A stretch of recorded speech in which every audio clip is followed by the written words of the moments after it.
pensa em uma universidade, está pensando em conexões entre a história e a filosofia da instituição,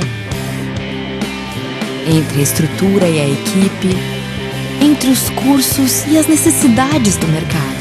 Tudo isso conectado a algo maior, que é fazer o bem. Então, se você pensa que é fácil escolher uma universidade, acertou. Faça Unimes, a universidade do seu tempo.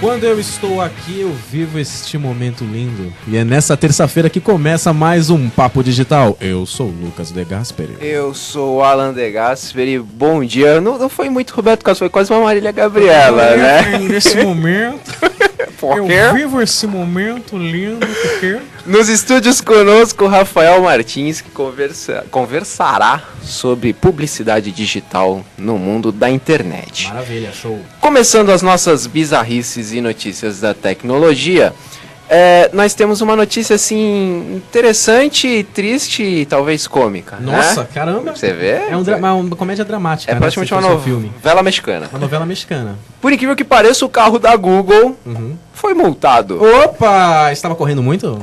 Pelo contrário, Estava né? correndo pouco. Estava correndo pouco.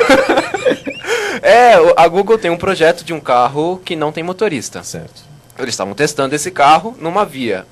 E aí ele estava a 38 km por hora. Nossa, uma via de 80? Não diz ao certo na notícia, mas no mínimo você espera uma via de 50, 60 km. Ele estava a 38 e criou um congestionamento em Mount View. Nossa, e aí imagina... O sistema agora você imagina o policial que deu ordem de comando pro carro parar.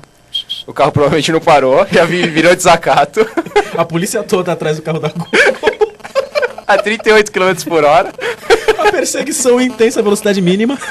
Aí quando você para o carro, que você vai dar uma multa pro cidadão, não tem ninguém. O teste do bafômetro com pendrive, né? Esse seu carro estava com vírus. É impressionante. E não é a primeira vez que esse carro da Google dá problema. Já tem um relatório que diz que houve acidentes de trânsito em que o carro está envolvido, mas a Google disse que a culpa era do carro que tinha motorista. Ah, entendi. A culpa foi do humano, entendi. O pedestre atropelou o carro. O pedestre atropelou o carro estava capotado e o pedestre lá respondendo pro guarda. A Google está se adaptando ainda. Está se adaptando. Mas, fazer um aí. Carro... Mas ela disse que diminuiu a velocidade do carro, que ele andava a 52 km por hora, ela diminuiu por questão de segurança. Tá certo. Só que eu acho que é muito. Um carro típico pro Haddad também, né? Ele gosta de diminuir velocidade. Vai ser ótimo. Se tivesse em São Paulo não ia ter multa nenhuma. Já tava tranquilo. Até muito rápido, por sinal. As vias que já diminuíram a velocidade tava tranquilíssimo. Mas, botar um carro sem tripulante numa rodovia já é um ato ousado já, né? Ah, sim, ela tá testando, né? Ela tá testando, por isso até foi... É que realmente numa via expressa, a velocidade mínima atrapalha mesmo. Pode até causar acidentes. O maluco vem com tudo numa velocidade normal, o cara tá 30 e pouco, bateu, vai ser o nosso de quem? Acessa lá no Google.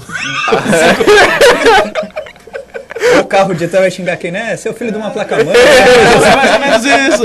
Tá bugado, mais ou menos assim. Esse carro da Google tem permissão pra andar nas vias da Califórnia. A gente deixa claro que sim, é autorizado. Lógico, ele não pegou e jogou lá. Fazer isso com a Arduino aqui na cidade, tu é caçado pelo... E eles podem andar numa via de até 56 km. Que se você pensar em 38, neguinho correndo do lado, olha o carro da Google. O carro da Google aqui passando. Passou, mas já é um primeiro passo para aquela automatização, né? De veículos. Quer dizer, logo dando certo, indo para frente esse projeto, não nas multas. A gente tira sarro, mas se parar para pensar, um carro sem motorista no trânsito que consegue parar, andar em semáforo verde, é uma programação avançadíssima. Uma programação avançadíssima. E as pessoas logo, acho que talvez em pouco tempo, não pouco tempo, mas um futuro não tão distante, não precisa nem mais aprender a dirigir. Compra um carro, opa, beleza. Não, mas ninguém aprende. Tem gente que não aprendeu. Tem gente que não aprendeu até hoje, tem razão. Então eu vai fico ser muito imaginando diferente. os pontos, vão pra carteira, vão pro IP. Eu acho que... Vão pra placa-mãe, né? Eu acho que na próxima renovação do antivírus você não tem. Eu acho que sim, você vai ter que pagar a licença e a multa. Sua renovação de seguro. Você vai renovar o Norton, né? Você não consegue renovar o Norton. Tá dirigindo, atualizações de vírus foram. Uma ameaça foi detectada. Foi detectada. Da rua. É verdade. Seguindo essa sequência, o site Airbnb, que é um site de hospedagem mundial, chegou no Brasil tem um tempo, é um conceito mais europeu e americano de hospedagem, né? A pessoa tem uma casa... E ela disponibiliza para viajantes, né? Ou a casa inteira, ou um quarto sozinho, ou um quarto compartilhado. Isso pra gente, nossa cultura é um pouco estranha, mas a cultura europeia, isso é muito comum. Muito comum. Né? E o site Airbnb, ele está disponibilizando hospedagem gratuita para aqueles que sofreram com o problema do ataque considerado terrorista em Paris. Sim, né? Que foi muito feio, por sinal, foi uma coisa muito triste. E aí o site está fazendo esse trabalho comunitário aí, que a hospedagem é gratuita para quem sofreu com esse problema aí, que foi marcante, né? É bacana, né, ver que existem organizações e pessoas que se movimentam num momento muito trágico, num momento muito difícil para a humanidade, e existem pessoas que tomam esse tipo de iniciativa. Lógico que tem uma jogada de marketing no meio normal, faz parte do jogo. Mas eu acho que nesse momento vale mais a humanidade do que a marca da empresa. Pessoas que perderam tudo. Eles fizeram até um tempo atrás com os refugiados sírios, também uma parte do serviço que era dedicada a achar residência para os refugiados. Sim, os refugiados. Eu acho isso muito legal. A pessoa já estava vivendo aquele momento difícil, principalmente no caso dos refugiados, perderam tudo, não tem mais nada.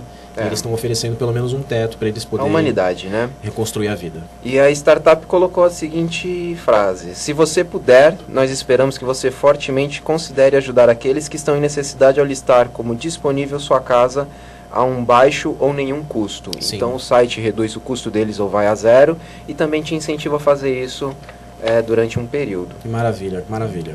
O Rafael estava comentando que o Uber fez isso também. O Uber né? também fez isso para facilitar o transporte, para normalizar a situação. E alguns taxistas também estão aderindo, né? Então foi um movimento coletivo, né? Sim. O Uber e os taxistas liberando os taxímetros para poder facilitar o transporte das pessoas nesse momento. Né? Chega a ser quase um trabalho comunitário, apesar que o Uber está numa confusão muito grande aqui no Brasil ainda. Né? Aqui no Brasil ainda não foi aceito, já está com licitação quebrando. Aí já, né? Em Santos foi proibido. Em Guarujá já tem até lei. Olha só, mal tem táxi no Guarujá, já tem lei. Foi proibido o Uber já. Nossa, gente, complicadíssimo. Primeiramente, Rafael, muito obrigado pela presença aqui no nosso estúdio, obrigado por ter aceitado o convite. E como costume, aqui no nosso programa, a gente tem, para começar a nossa conversa, já começou a nossa conversa, né? Mas para entrar no tema, a gente costuma conceituar do início, né? Então vamos do beabá. Publicidade, Rafael. Publicidade segundo Rafael Martins. De acordo com algumas correntes teóricas, a publicidade se caracteriza pelo ato de tornar público. Não, tirando essa visão mais acadêmica, né, mais Google Boy da vida, né, a gente tem uma briga eterna, por exemplo, da diferença da publicidade, da propaganda. Isso, né? Nossa, se confunde bastante. Né? Nossa, até meus alunos, às vezes, quando chegam na faculdade, mas qual que é a diferença, né? A mesma coisa, igual? Eu falo, é tudo, porque dependendo do autor, publicidade é tornar público, propagar é você fazer espalhar isso que você tornar público. Porque um princípio básico de você tornar público uma coisa não significa que as pessoas vão ter acesso. Né? A gente tem muita informação pública na internet, por exemplo, mas isso não significa que todo mundo consome essa informação. Né? Então a publicidade nada mais é do que você fazer a divulgação de alguma ideia. Por mais que alguns autores coloquem como diferente a questão da publicidade e da propaganda, uma é paga, a outra é espontânea, tem autor que fala que é a mesma coisa. Entendi. Mas se é a mesma coisa, então por que os cursos se chamam publicidade e propaganda, né? Isso é que nem aquela, até na briga de bolacha e biscoito, né? Curso de medicina e doutor, né? Sim, é verdade, mais ou menos isso. Radialista e profissional do rádio. É mais ou menos isso. Maravilha. E a gente tem, hoje em dia, no nosso contexto da internet, que já está um contexto consolidado já há algum tempo, isso é meio óbvio de dizer, mas é sempre bom ser dito, a publicidade digital, ela é muito forte e ela ocorre de uma maneira diferente da publicidade nas mídias tradicionais? Existe alguma diferença entre esses dois tipos de publicidade ou é basicamente os mesmos conceitos, os mesmos fundamentos? O objetivo principal, que é a persuasão, tornar público para que você faça alguma coisa, né, da publicidade, acaba sendo único independente da mídia. Porém, a forma como isso ocorre é um pouquinho diferente. Então vamos pensar assim, geralmente quando você tem TV, rádio, você está atingindo uma quantidade muito grande de pessoas, você não sabe quem elas são, você não sabe, por exemplo, o que elas estão fazendo. Daí o pessoal fala, mas a Globo sabe que está atingindo mulheres de 15 a 34 anos, passando malhação, mas não sabe individualmente quem são essas mulheres, quais são os hábitos que elas têm, né? Fica uma coisa muito superficial, né? Só idade, sexo, faixa etária. Às vezes a pessoa está com a TV ligada lá, não está assistindo nada. Na publicidade digital a gente tem uma oportunidade, não tem ainda o impacto que as mídias tradicionais têm, em termos assim de relevância, porque uma coisa é falar, eu apareci num site da UOL, outra coisa é falar, eu apareci no Jornal Nacional, né? Tem aquele peso, olha, Nossa, a TV, esse peso né? ainda existe. Ainda existe. E até nas gerações mais novas, porque é muito fácil você fazer qualquer coisa, né? Esse acesso à internet, por ser muito democrático, qualquer um pode tornar qualquer coisa pública, né? Pode fazer, inclusive, a sua publicidade. A TV ainda tem uma barreira restritiva, não é para qualquer um. Então, você tem que ter uma relevância ou irrelevância muito alto, né? Caso de Big Brother a sua também. irrelevância tem que ter uma relevância. A sua irrelevância tem que ser relevante para alguém. E na internet a gente tem uma facilidade que é o quê? Eu consigo ter retorno. O principal problema que a gente tem na comunicação é provar para o pessoal de administração, pessoal de finanças, né? Que vai ser o gestor de uma determinada área, ou quem assina o cheque, né? No final das contas. Assina o cheque é meio ultrapassado, né? Mas quem deposita a verba, né? O cartão corporativo. O negócio PayPal, É. né? Quem libera a senha, né? Que libera a senha, você consegue provar através de dados, que era uma coisa que a gente sentia falta. Uma coisa é eu falar, por exemplo, quantas TVs eu alcancei com Ibope. Outras coisas é saber qual foi o momento que a pessoa assistiu o vídeo, onde foi que ela pausou, como foi que ela chegou nesse vídeo, qual é a parte do conteúdo que ela interagiu. Então são informações mais ricas que o ambiente digital e o ambiente online acabam trazendo para a publicidade. Você consegue entender mais como o cara, como o indivíduo consome, né, a sua comunicação, o seu conteúdo. E essas ferramentas, o Google Analytics mostra muito isso, né? A gente tem as ferramentas do Google Analytics, do próprio Facebook, o rastreamento por cookie. Então a gente tem várias tecnologias aí que são para a gente entender melhor. Até o fato interessante, que nem o YouTube, né? Que nem eu conto. Gente, sempre que você quiser que alguma marca fique muito puta com você, espera passar os 5 segundos. Que daí a marca vai pagar por aquele comercial no YouTube. Porque quando você pula o anúncio, a marca não paga. Entendi. Né? Então, porque não houve o engajamento, tudo. Então, o Google tem um modelo de cobrança diferenciado, mas, passou os 5 segundos, foi 6, o cara vai estar lá pagando. Aquela né? propaganda é muito chata, 5 segundos nele. 5 segundos nele, você vai fazer ele pagar por isso. Assiste um pouquinho mais só para ele ter que pagar e você não. É a tua vingança. Põe no mudo. Põe no mudo, deixa a imagem, vai tomar uma água e deixa rodando. Passa 2 vezes. Isso. E não compra. Ele vai pagar. Não, o papo digital não pode incentivar. Não incentiva esse tipo de prática. Faça e não foi a gente que disse. Exatamente, nós não incentivamos esse tipo de prática. Mas agora eu vou fazer uma pergunta meio invasiva. IP entra nessa brincadeira também? Depende. Depende do aspecto, né? Tem muita gente que fala que Nós não estamos falando do detergente, tá, gente? Deixa claro. Me dá por quê, né? Porque nós não estamos falando do detergente, estamos falando do endereço de IP. Deixa claro isso. Deixar senão... claro pelo que identifica as máquinas na grande rede mundial. Não é o detergente, gente. Existe aquele volume muito grande de dados que são coletados de um usuário durante a navegação, né? E a maior parte do processamento desses dados são feitos através de automação. Então não existe o fator humano. Então às vezes determinados IPs são coletados para descobrir a sua localidade, mas o número não fica restrito. Então que nem a leitura do cookies, não faz a leitura de nome, de senha, de e-mail, só do rastreamento de palavras, de conteúdo que você está acessando, até para te entregar coisa personalizada. É um serviço público, né? Sim. Rastrear os cookies. Entendi. Já dizia o Subway, né? Compre um, leve 3. Compre um, leve 3. Cookie é o que há, né? E a gente acaba tendo essa possibilidade aí de ter esse grande volume de dados automatizados. Só que daí o que acontece? Big Data, hoje a gente não sabe como trabalhar com Big Data. As empresas têm um grande volume de dados, rastreia qual site que a pessoa entra, qual que não vai, o que está fazendo. Eu, ano passado, fui... momento chique, né? Fui estudar em Harvard. Uma salva de palmas, uma salva de palmas. Daí eu fiquei vendo o preço de hospedagem lá, tudo. Aí na volta eu queria ficar em Bogotá, né? Então eu conheci os Estados Unidos e a Colômbia. E a Colômbia, já fez a ponte ali, né? Pra voltar feliz pro Brasil, né? Daí, pra não voltar frustrado. Exatamente. Daí passei pela Colômbia, tava procurando hotel em Bogotá, tudo, procurei não sei o que. Daí rastrearam o meu cookie, né? Meu cookie ficou público lá, todo mundo ficou olhando o cookie. Pra todo mundo. E todo mundo querendo meu cookie lá. Até hoje eu já fui pra Bogotá, já me hospedei, não gostei e ainda recebo anúncio lá no AdWords. Olha, promoção para Bogotá. Eu falo, gente, então houve uma análise errada aí, porque se eles fossem analisar bem, eu já fiz a compra, já fiz a aquisição, já procurei outros lugares e eles continuam indo lá para Bogotá. Às vezes esses dias eu estava procurando para uma aula falando de publicidade de produtos exóticos, né? Certo. Eu estava procurando publicidade de bonecas infláveis, né? Certo. De largador peniano, aquelas coisas bem que a gente Aquelas recebe no spam. sim, né? Em 10%, aquelas coisas todas assim. Aquele que se clicar tem vírus. É isso.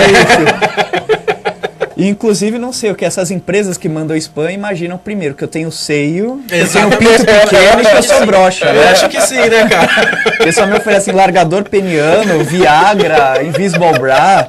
Ah, tua imagem não tá... Não é o seu cookie que estão rastreando. Eu tava procurando imagem de publicidade lá de boneca inflável. Daí, daqui a pouco, 3 dias depois, começa a receber um monte de AdWords, lá, boneca inflável, preços imperdíveis, produtos eróticos, não sei o que. Então não teve aquela leitura semântica do porquê eu realmente estava procurando aquilo. Então eu acredito que se eu for procurar, sei lá, imagem de um pé, eu vou receber vai vir sapato o resto da vida, mas às vezes eu estou querendo saber da doença do pé, Exatamente. Não estou querendo comprar plano um sapato. Plano de saúde, botar a palavra é plano de saúde para tudo que é coisa. Quer dizer, é quase que uma medida desesperada, né? Você botou aquela palavra e localizou, solta, manda para ele. Mas foi o que ele comentou, ainda não consegue trabalhar com a quantidade de informação. Não, é muito dados e não se consegue cruzar os dados. Então a gente percebe, desculpa até te interromper, mas a gente percebe a importância da análise de dados também na propaganda, né? Principalmente na propaganda digital, né? A comunicação, né? Eu, apesar de ser de humanas e não vender miçanga, né? Na praia, não viver da minha arte com aquilo que a natureza me deu. Que a natureza deu? Né? Eu costumo falar que a grande criatividade hoje do profissional de comunicação é saber trabalhar com os números, é ser analítico. Né? Então, todos os lugares eu sempre tinha vontade de ser engenheiro, tudo. Então, a hora que você olha uma planilha de Excel, encontra vários dados e consegue traçar um padrão, daí tu fala, caralho, eu sou criativo, né? Sou demais. Fazendo desenho lá, olha, eu sei fazer a sua caricatura. Tem esse publicitário também, né? O criativo, coitado. Né? O cara faz caricatura. Que tem brainstorms enormes, né? Aquele negócio que... E às vezes tu precisa provar com dados, né? Você precisa ter lá a certeza do que o que você vai fazer, qual dado você está cruzando. E você, às vezes, nas empresas que eu trabalhei com a Ambev e com Volkswagen, que eles coletam de dados na internet, é uma coisa absurda. Nossa. Ainda mais a Volkswagen vendia caminhão pela internet, né? Sim. Tem uma... Não é máfia, né? Tem um grupo de adoradores por caminhões que é uma coisa...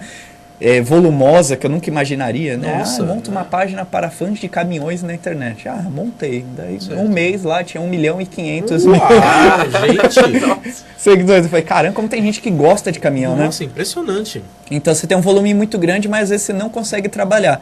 Por isso que tem que se ter uma visão mais analítica. Então, o formato da propaganda deixa de ser somente, que nem dizia, né, uma ideia na cabeça, uma caneta na mão, câmera de educação, né, aquelas coisas assim. Exatamente. Né, e passa a ser um pouco mais de raciocínio lógico. Então, estratégia, você tem que estratégica, né? Estratégia, né? Estratégia. Esse negócio de análise de dados, os bancos de dados, existem algumas ferramentas, tipo data mining, né, o data warehouse. Isso é utilizado também pelos profissionais de publicidade para analisar os dados? Quem é esperto utiliza. E tem muita empresa e muito profissional da área de TI, da área de processamento de dados, né, que acaba indo, da própria engenharia de computação, que acaba indo trabalhar com comunicação, para fazer justamente o tratamento disso, né? Porque por mais que você tenha automação, você precisa depois do processo humano para transformar esses dados em inteligência. Só que muitas vezes você sequer consegue processar esses dados. Então tem muita empresa lá, e vamos captar o e-mail da pessoa. Daí faz aquelas campanhas, hoje o e-mail é a coisa mais valiosa na internet, eu consegui o seu e-mail. Então eu ofereço teste de inglês, eu ofereço um monte de brinde, e-book, tudo pelo seu e-mail. Né? Porque o e-mail ainda é muito eficiente como ferramenta de publicidade. Só que daí eu tenho lá um banco lá com 6.000 e-mails. Boa, o que eu faço com isso? Mando um e-mail igual para todo mundo. Beleza. E você tem possibilidades na internet de segmentar, de ver depois quem clicou em que parte do e-mail para saber que tem um nível de engajamento maior. Então a CVC, por exemplo, trabalha muito com isso, né? Eu mando lá 3 opções diferentes de destino. Se você abrir o e-mail, você vai para uma lista separada. Se você abrir o e-mail e leu o e-mail inteiro, você vai para outra lista separada. Se você abriu, leu e clicou num destino de Nordeste, você vai para outra página. Se você clicou no destino de Nordeste e comprou, já gera uma outra segmentação. Então eu tenho zilhões de segmentações do meu e-mail marketing. Por mês eles produzem centenas de e-mails diferenciados de acordo com o padrão de cada pessoa. Então quem não abriu o e-mail, eu vou tentar reconquistar o cara para fazer ele abrir um e-mail sequer. Quem já clicou no destino do Nordeste já consumiu, né, pelo cruzamento com a compra, né, com o carrinho, você vai tentar oferecer um outro destino para ele. Se o cara clicou em um destino nacional, eu posso oferecer outros destinos nacionais para ele. Então tudo depende de como você vai utilizar esses dados. Só que infelizmente são pouquíssimos os casos brasileiros e internacionais também que se utilizam bem desses dados. Então a comunicação hoje é você, sempre foi, né, você adequar a mensagem para o teu público-alvo.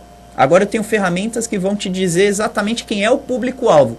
Só que você não adequa a mensagem. É impressionante isso, né? Consegue chegar a um ponto que todo mundo queria e continua na mesma. E você continua fazendo as soluções offline para o mundo online, né? Que é o principal erro que a gente costuma falar na publicidade. Que é engraçado que isso acontece muito, né? Muito. E quando a gente fala do online, vai até fora a publicidade, mas a gente tem coisas do digital que são mais antigas, que nem os próprios jogos, né, eletrônicos. Antigamente você tinha lá no PlayStation 1 o joguinho do Pepsi Man. Você passava horas jogando um joguinho onde o cara tava correndo e pulando no saco. Pulando, desviando de caminhões vermelhos, pegando, não sei porque era vermelho. Não sei qual é, não, nenhuma referência, né?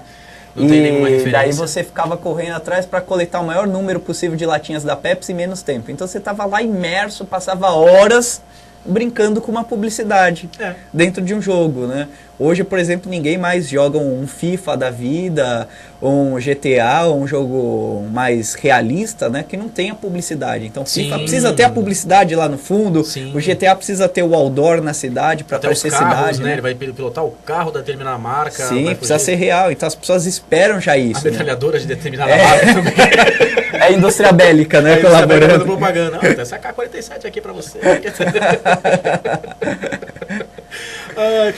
O nosso papo tá excelente, mas vamos dar um pequeno break pro nosso bloco musical e a gente volta com um pouco mais de publicidade e internet. Tá muito bom. Stênio, dá o play. Play, Stênio.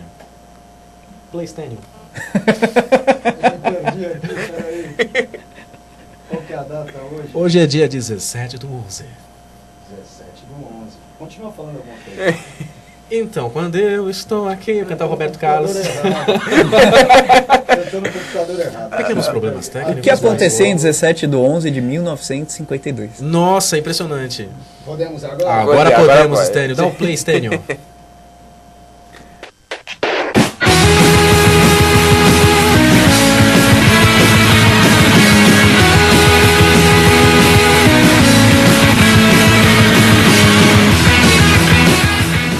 Senhoras e senhores, estamos de volta no nosso Papo Digital e acabamos de escutar 2 músicas de Johnny Cash, Men in Black e God's Não, pô, você me atrapalhou com o negocinho aqui. Foi o God's Gonna Cut You Down.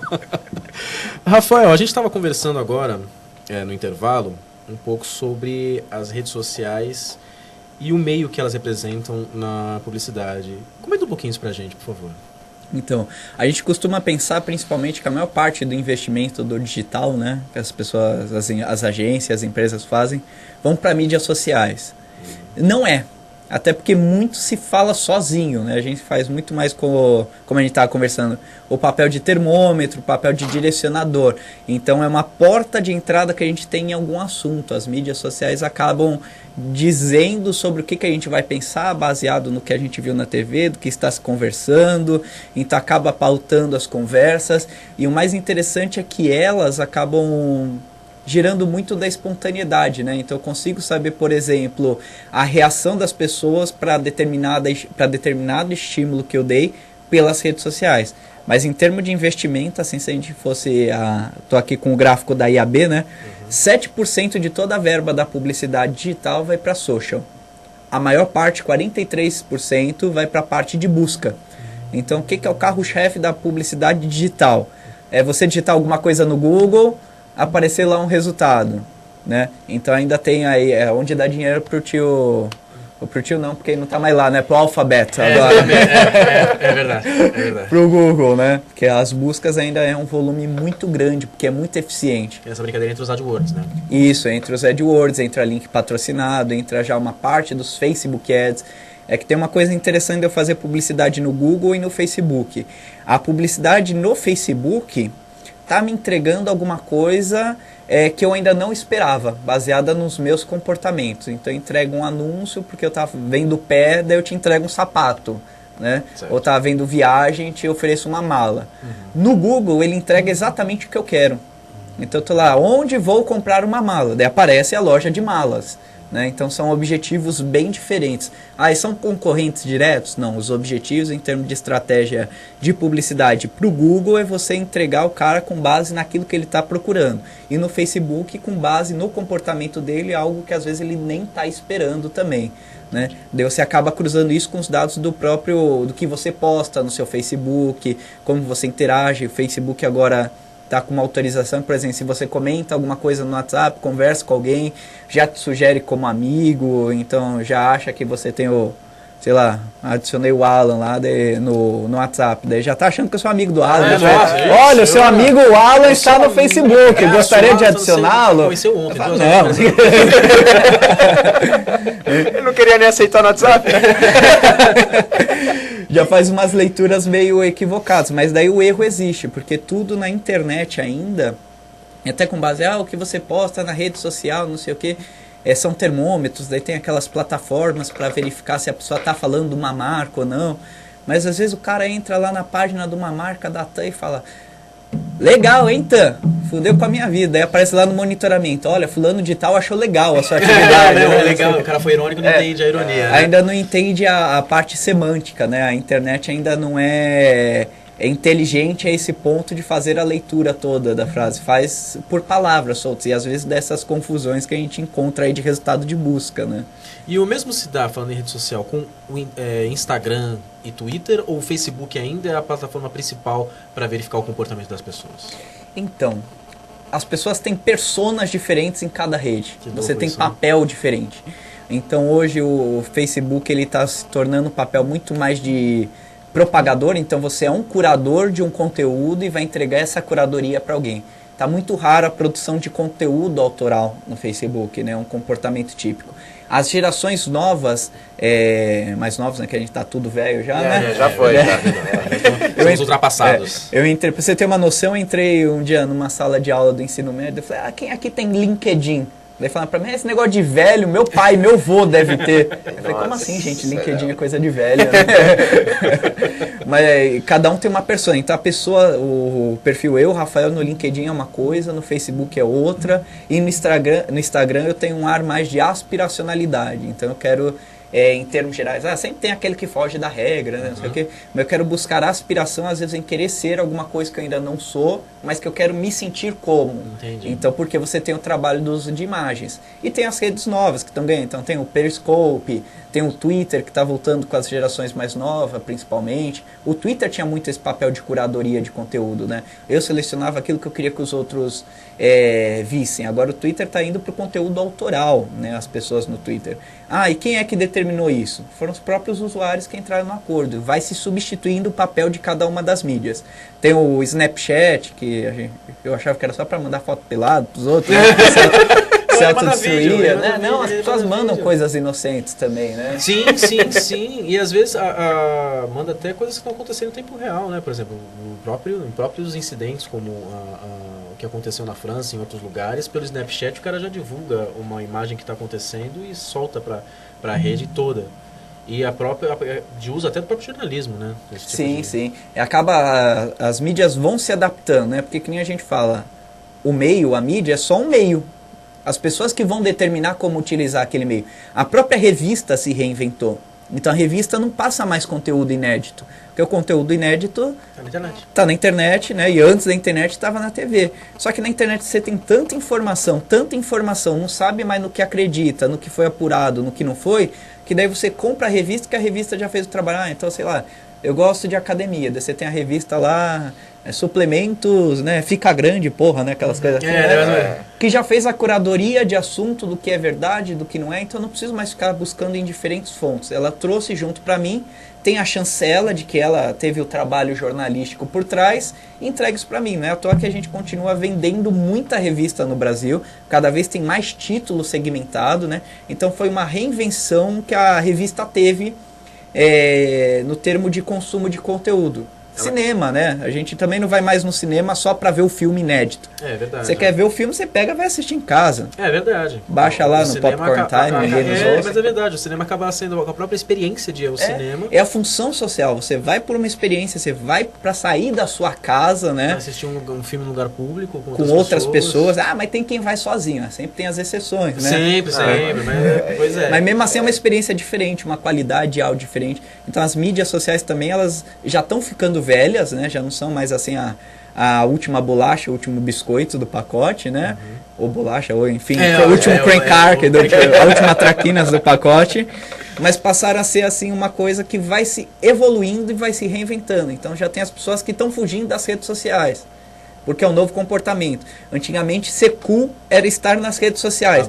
Agora ser cool é estar fora. Exatamente. E engraçado que esse período de renovação está muito curto, né? Esses ciclos estão muito pequenos, né? O que não demora nem 10 anos a renovação de um comportamento desse, mais ou menos. É porque a gente tem muito acesso ao comportamento dos outros. Então a hora que eu estou vendo que o meu comportamento está massificado, e ainda mais as gerações Y, Z, C, X, PTO aí da vida, R2D2, né? Elas vão acabar fazendo o quê? Elas vão querer fugir do comportamento massificado. Ela vai tentar buscar personificação. Então eu quero não me sentir manipulado, não me sentir indo com a maré. Então eu vou pegar a marezinha do lado ali, que vai pro outro lado, e vou fugir do trivial. Então a época que todo mundo queria coisa tecnológica, era super bacana. Agora todo mundo tá fugindo tecnológico. Em termos de jogos, eu sou viciado em jogo, né? Qualquer tipo de jogo. Até aposto com vocês que eu sou viciado em jogo. Mas nunca se vendeu tanto jogo de tabuleiro, né? Os board games. Nossa, é verdade. Os Eurogames, os Ameritrashes, né? Então eu tenho vários tipos de jogo que acabam sendo consumidos. Ah, mas eu tenho lá o videogame que dá imersão digital, não sei o que, tem realidade aumentada, você joga com todo mundo. Mas a experiência do jogo do tabuleiro, estar presencialmente com os amigos, foi reinventado também o jogo. Porque até o Alan e eu tivemos uma experiência de um jogo de zumbis, que até esqueci o nome do jogo. Zombicide. Nossa, tem dois lá em casa. A gente passou a tarde inteira jogando aquilo. A gente tem que dar um jeito de combinar aí. Com certeza. Vocês forem ver meu armário lá. Rapaz, a gente passou a tarde inteira jogando aquilo e parecia final de Copa do Mundo. E era um jogo de tabuleiro. Era impressionante. E o pior de tudo, cooperativo, né? Cooperativo. Você precisa dos outros para poder chegar até o fim do jogo. É uma coisa muito legal. E Rafael, voltando um pouco para a questão da publicidade, a gente sabe que o Brasil assinou o Marco Civil. Sim. Né? E aí o Marco Civil traz neutralidade na rede, traz alguns elementos aí que são favoráveis. Contudo, ele mexe um pouco nesse quesito aí da utilização dos cookies e dessa oportunidade de oferecer serviço, né? Porque você tem que ter uma navegação...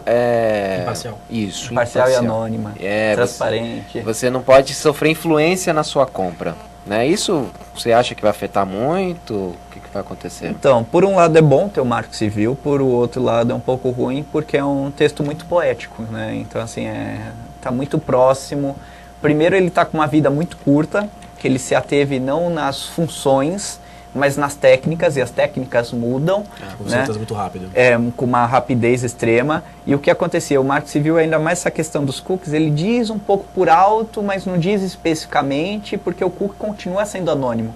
Eu estou coletando o cookie dos outros, mas eu não sei exatamente quem são essas pessoas individualmente.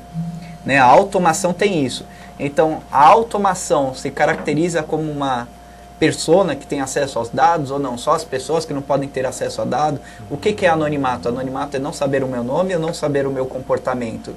Se eu souber o seu comportamento, mas não souber o seu nome, será que é anonimato? Então, existem umas questões aí por trás da lei que deixam ela muito frágil. E eu achei muito estranha a forma como foi discutido o Marco Civil, porque boa parte das alterações foram propostas por pessoas que não entendem nada de tecnologia. né? Os legisladores, por mais que tivesse todo o lobby, né, com os legisladores, muito da redação foi feito de uma forma amorfa, né? Então você não tem uma forma definida, você não tem uma característica e isso fica muito vazio. Pode ser um risco, dependendo de como for interpretado e gerar jurisprudência sobre isso, né? Nossa, eu sempre quis usar essa palavra, né? Bonito, meus parabéns. Você colocou no contexto, você colocou direitinho. O timing foi perfeito, meus parabéns. Eu acho que a gente vai acompanhar ainda algumas encrencas surgindo disso. A questão dos serviços de telefonia, você não tem um princípio da isonomia. Não, mas isonomia, todo mundo que paga a mesma coisa é tratado igual, ou todo mundo que não paga é igual. Então é um bem público, sem direito à aquisição, né? Então fica essas discussões e no final hoje a gente tem planos diferenciados, continuamos a mesma coisa. Continua do mesmo jeito. Mas foi um marco, né? O marco foi um marco, Acabou né? sendo um marco, cumpriu sua função. Foi um marco importante, mas que precisa evoluir com o tempo. Porque da forma como ele ainda está muito alfa, não digo nem beta, né? Ele está bem cru ainda. Ainda está bem cru. Precisa amadurecer bastante essa questão. E vai ser um documento vivo eterno, né? Ah, com Porque certeza. Mas a tecnologia se renova o tempo inteiro. Então, né? por esse motivo, tecnologias e conceitos. Não Sim. só a tecnologia em si, mas a forma de trabalhar com ela. E nesse conceito de conceitos e tecnologias, Bonito. você consegue dar mais ou menos assim uma viajada e Momento imaginar como a publicidade será ou onde ela vai alcançar utilizando a internet? Então, a publicidade digital, tanto a online quanto a offline, né? Elas estão ganhando algumas características que, vamos lá, momento de jogar aqui os búzios, né? Estou vendo que... Previsão? Já estamos em época de previsão, né? Já estamos no final do ano. É verdade, né? Daqui a pouco vem... Retrospectiva e previsão. Vem a mãe de Ná falar da publicidade. Exatamente. Já morreu, né? Morreu, gente? cara. Já faz um O tempo. Beto Carreiro também morreu, eu fiquei surpreso. Não Fugir do assunto. A Xuxa tá no Record, viu? Não, mas tá pedindo férias já. Pedindo não, né? Já tá ganhando. Mas uma coisa que vai continuar evoluindo muito é as tecnologias mobile, né? Então, como a gente utiliza a tecnologia móvel, até porque boa parte da nossa navegação hoje, mais de 70% da navegação já é via aplicativo, não é mais via browser, não é mais via navegador. Então, a gente acessa a internet sem ter o navegador. Então mudou o hábito. Então como você faz a publicidade? Então está se investindo muito na criação de aplicativos com funções. Então, por exemplo, lá com a Antártica a gente queria encontrar a pessoa que ela encontrasse de madrugada onde que vende Antártica, né? E onde está mais disponível, no caso do Rio de Janeiro. Então você cria um aplicativo social para a pessoa se relacionar com isso. No caso de serviços, por exemplo, o Itaú criou o serviço da bicicleta para explorar o uso do aplicativo para coletar dados de usuário. Então não é só a bicicleta em si, eu tenho todos os dados que eu coleto com o cadastro do cara que faz o ato para conseguir usar a bicicleta. A bicicleta é só um meio. Então cada vez mais a gente vai ver essa integração do online com o offline. Eu usar o offline para ativar as ações do online. Que eu critico um pouco, por exemplo, a existência de agência só de digital, de publicidade digital, e agência só de publicidade tradicional. Se você conseguir trabalhar as duas coisas juntas, você tem um impacto muito maior. Porque você chama o cara no digital para fazer alguma coisa no real, para depois compartilhar isso no digital, para incentivar outras pessoas a fazer no real, daí fica um barato muito louco, né? É um ciclo, né? Então o uso de jogos como tecnologia imersiva, né? O gamification do mundo. Então agora você tem lá o Control-E, né, os Nubank da vida, que são bancos que tem esqueminha de jogo para você alcançar suas metas. Olha que bonitinho, você ganha uma bandeirinha, você conseguir economizar R$300, então utiliza o gamification do Foursquare em banco, né? Então você acaba trazendo coisas novas que parecem menos publicidade e mais função para o usuário, porque daí ele acaba ficando mais imersivo, ele começa a gerar muito das histórias com a marca, que é outro termo que está banalizado bastante, que é a tal do storytelling, né? De contar história junto com as pessoas. Sim. As marcas elas precisam ter alguma utilidade na publicidade, fora falar que ela existe. Então ela precisa falar que existe e oferecer alguma moeda de troca para você. Entendi. Né? São essas tendências. E eu acho que muito também do que vai vir são, por exemplo, como tirar a pessoa do online para o offline, né? Fazer ela voltar para o tradicional. Que barato, Porque né? uma vez que foi todo mundo para a maré do online, excesso de informação gera desinformação. Eu preciso voltar com a rua também. Ou seja, tem que tirar todo mundo da Matrix. O primeiro lance foi levar todo mundo pra Matrix. Agora Aí depois vamos você chama o Neo. Chama o Neo, vamos lá todo mundo pra Zion agora. Aí vai chegar um dia que vai ser vintage ter utilizado a internet. Exatamente. Olha, lembra quando a gente usava a internet? Agora o negócio é Já tem telepático. plataformas retrô, né? Surgiu o retrô do Orkut. É mesmo? Tempo atrás, Então fala, nossa, né? Nossa, usava daqui a pouco. Sorte do dia, o Facebook começou a oferecer mensagens bonitinhas no começo do dia, né? Você fala, nossa, isso na minha época, né? Não sei Já tá ficando coisa de velho, isso é complicado. Ou seja, a publicidade, o grande objetivo é capturar e fidelizar pessoas.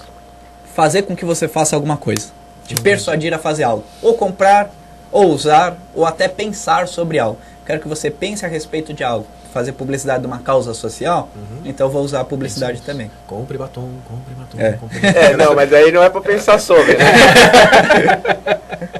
Porque até quando você compra, você não pensou. É verdade. Rafael, o nosso programa tá maravilhoso, mas infelizmente o tempo é curto. Nós agradecemos a sua participação, ter aceito o convite assim de A plateia primeira. gritou, A gente ainda não tem esse claque, As tá? milhares de pessoas que estão assistindo aqui a gente agora no nosso estúdio. No programa passado mandamos abraços e beijos para os russos. Mandamos né? abraços e beijos para os russos. Nesse nós vamos mandar para os peruanos. Peruanos. beijo pro Peru. Peruanos, né? Rafael, aproveita esse momento para suas considerações finais e fala o que você achar necessário aqui para complementando o que você já falou, lógico, né? Falou tudo mais necessário. Fica à vontade. Então um beijo pra todo mundo que quer ser beijado, né? Exatamente. No rosto, né? Não manda um beijo. Vamos dar uma segmentada nesse público, né? São os peruanos.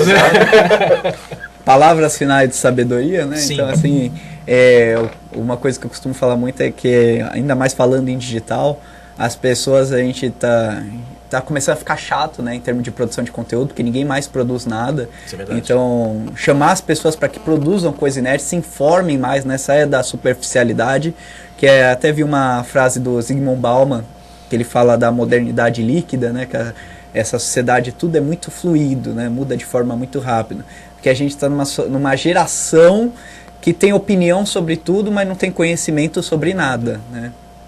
E a frase do dia. Fantástico, terminaste muito bem. Muito bom. Obrigado, Rafael. Vamos pro nosso bloco musical Estênio. Dá o play.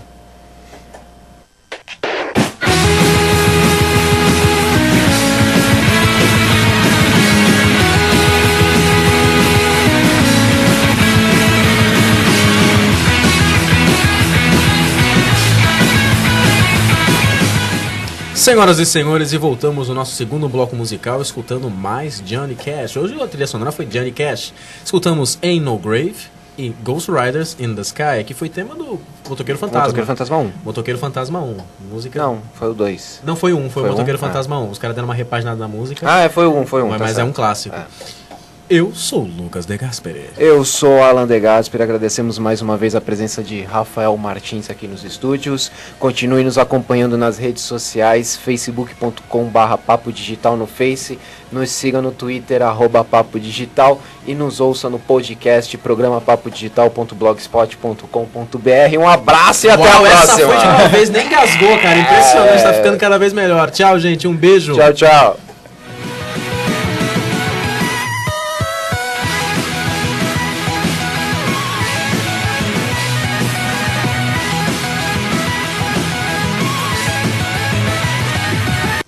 Quando a gente pensa em uma universidade, está pensando em conexões entre a história e a filosofia da instituição,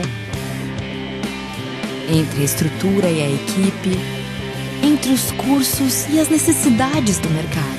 Tudo isso conectado a algo maior, que é fazer o bem. Então, se você pensa que é fácil escolher uma universidade, acertou. Faça Unimes, a universidade do seu tempo.